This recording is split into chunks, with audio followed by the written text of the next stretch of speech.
Very briefly ہم ان 10 دنوں میں کون سے ایسے اعمال کر سکتے ہیں جن کی وجہ سے ہم باقی لوگوں سے آگے نکل سکتے ہیں؟ امام حسن البصری رحمہ اللہ فرماتے ہیں کہ سب سے پہلی چیز تو ڈونٹ نگلیکٹ یور آبلیگیشنز، اپنے فرائض کو بالکل نہ چھوڑیں۔ جو شخص آج تک اپنی نمازوں میں اپنے فرائض میں کوتاہی کر رہا تھا تو اس کے لیے بہت بڑی اپرچونٹی ہے کہ وہ ان 10 دنوں میں آگے نکل جائے اور اپنے فرائض سے عمل کرنا شروع کر دے۔ دوسری چیز جو ہم کر سکتے ہیں وچ از دا فرسٹ تھنگ آئی کوٹ، کہ حج، جو شخص حج کی استطاعت رکھتا ہے اس کے لیے بہت بڑی اپرچونٹی ہے، کیونکہ حج باقی سال کے مہینوں میں نہیں کیا جا سکتا۔ اللہ کے نے فرمایا an accepted Hajj brings no less reward than paradise، اللہ اکبر، کہ ایک مقبول حج کا اجر کتنا ہے؟ جنت، اس کے علاوہ اور کوئی اجر نہیں ہے، مطلب he will be granted جنہ اگر اس کا حج مقبول ہو جاتا ہے۔ so it's a great reward۔ بڑھاپے میں حج کوشش کریں نہ کریں، جوانی میں کر لیں، اور ابھی ٹائم ہے اور پیسہ ہے تو تاکہ اس عبادت کو آپ انجوائے کریں انشاءاللہ تعالیٰ۔ دوسری چیز قربانی، which is the sacrifice، یہ سنت ابراہیمی بھی ہے، اللہ کے نبی صلی اللہ علیہ وسلم کیا کرتے تھے، تو اس کا خاص اہتمام کریں۔ یہ مت سوچیں کہ نہیں ہم قربانی نہیں کرتے، چلیں ہم کچھ اور کام کر لیتے ہیں، بلکہ یہ ایک غلط سوچ ہے۔ لوگ کیا کرتے ہیں انفارچونیٹلی آج کل کہ یار قربانی سے بہتر ہے کسی غریب کی مدد کر دو یا کسی کے گھر میں کولر لگوا دو، تو آپ کو یہ اس نیکی کا خیال باقی پورے سال نہیں آیا، اس قربانی کا ریپلیسمنٹ ہی آپ نے کرنا ہے جو کہ سنت ابراہیمی ہے۔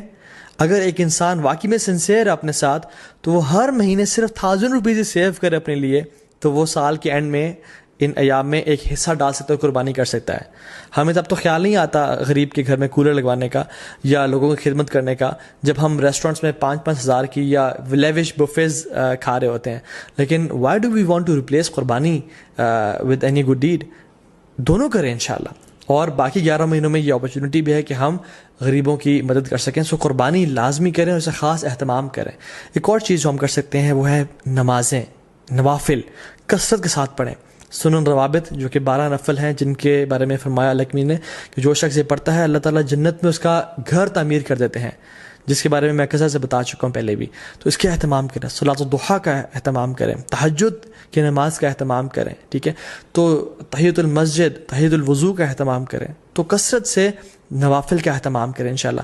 چوتھی چیز، قرآن کو پڑھیں اور تدبر کریں، کیونکہ سلف صالحین کہا کرتے تھے کہ there is no deed better than reading Quran and pondering upon it، اس کے بارے میں سوچنا اور تدبر کرنا۔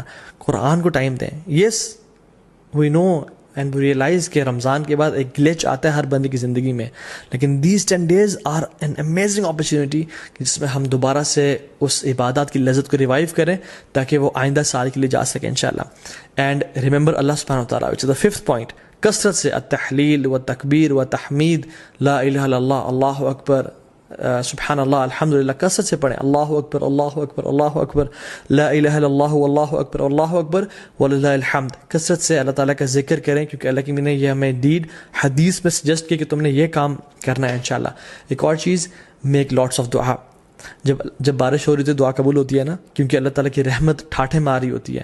ان 10 دنوں میں بھی اللہ تعالیٰ کی رحمت کے دروازے کھل چکے ہیں اور اللہ کی رحمت ٹھاٹھے مار رہی ہے۔ اللہ تعالیٰ کو ان دنوں میں کیے جانے والے اعمال سے زیادہ کوئی عمل پسند نہیں ہے، تو کثرت سے دعا کریں، ہو سکتا ہے کہ یہی وہ 10 دنوں جن میں آپ کی دعائیں انشاءاللہ قبول ہو جائیں۔ And number 7th point is give lots of charity. Sacrifice تو ہم نے کرنا ہے، لیکن ان 10 دنوں میں کووڈ-19 بھی چل رہا ہے، لوگوں کے بزنس ٹھپ ہو چکے ہیں، غریب بیچارے مشکل میں ہیں، ان کی کثرت سے مدد کریں انشاء اللہ۔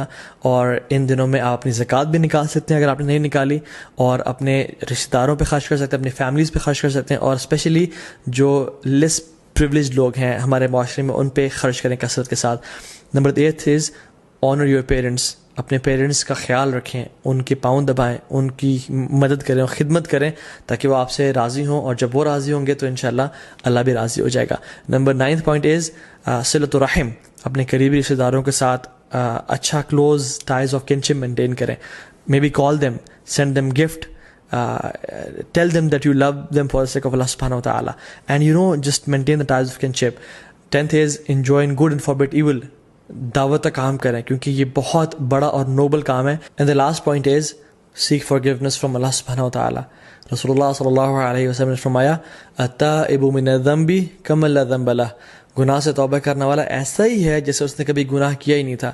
تو ان 10 دنوں میں ایک بہت بڑا موقع ہے کہ ہم اپنے تمام گناہوں کو بخشوا دیں اور اپنی اصل زندگی کے لیے کچھ آگے بھیج دیں انشاءاللہ تعالیٰ. کیونکہ sins have chains and shackles. اگر آپ ارادہ رکھتے ہیں تہجد پڑھنے کا اور نیک اعمال کرنے کا لیکن پھر بھی توفیق نہیں ہو رہی تو جان لیں کہ یہ گناہوں کی وجہ سے ہمیں توفیق نہیں مل رہی, اور یہ گناہوں کا جو برڈنز ہیں وہ ہمارے کندھوں پہ ہیں جن کی وجہ سے ہم نیک اعمال نہیں کر پا رہے.